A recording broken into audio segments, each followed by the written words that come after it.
Have you pretend I've made you a great offer, and I've told you that you could pick any one of your classmates, and you now know each other probably pretty well after being here for a while. You could pick, you'd have 24 hours to think it over, and you can pick any one of your classmates, and you get 10% of their earnings for the rest of their lives. And I ask you what goes through your mind in determining which one of those you would pick. You can't pick the one with the richest father. That doesn't count. I mean, you've got to do this on merit. But you probably wouldn't pick the person that gets the highest grades in the class. I mean, there's nothing wrong with getting the highest grades in the class, but that isn't going to be the quality that sets apart a big winner from the rest of the pack. Think about who you would pick and why. And I think you'll find when you get through, you'll pick some individual. You've all got the ability. You wouldn't be here otherwise. You've all got the energy. I mean, you've got, the initiative is here. The intelligence is here throughout the class. But some of you are going to be bigger winners than others. And it gets down to a bunch of qualities that, interestingly enough, are self-made. I mean, it's not how tall you are. It's not whether you can kick a football 60 yards. It's not whether you can run the 100-yard dash in 10 seconds. It's not whether you're the best-looking person in the room. It's a whole bunch of qualities that really come out of Ben Franklin or the Boy Scout code or whatever it may be. I mean, it's integrity, it's honesty, it's generosity, it's being willing to do more than your share. It's just all those qualities that are self-selected.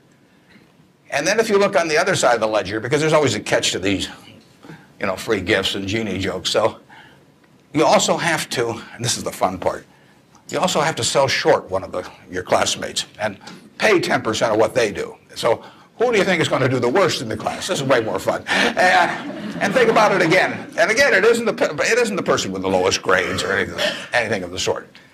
It's the person who just doesn't shape up in the character department. I mean, we look for three things when we hire people. We look for intelligence, we look for initiative or energy, and we look for integrity.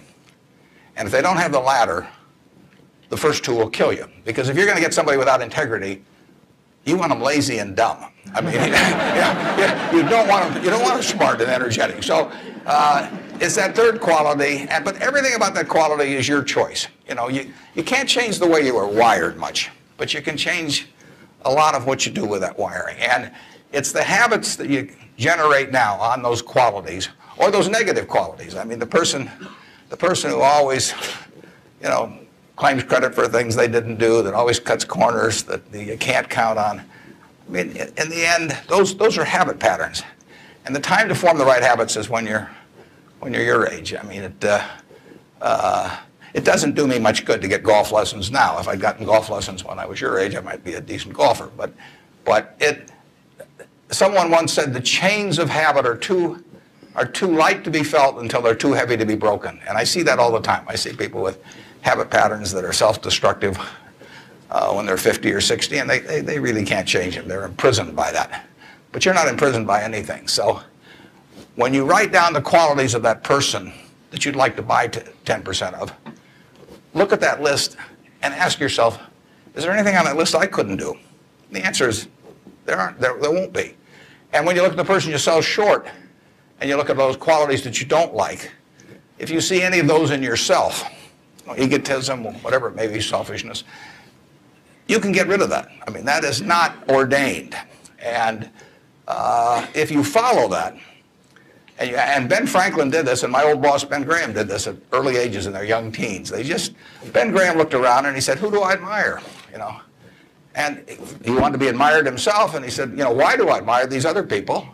And he said, if I admire them for these reasons, maybe other people will admire me if I behave in a similar manner. And he decided what kind of a person he wanted to be.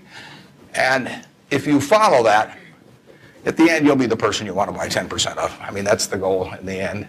And it's something that's achievable by everybody in this room.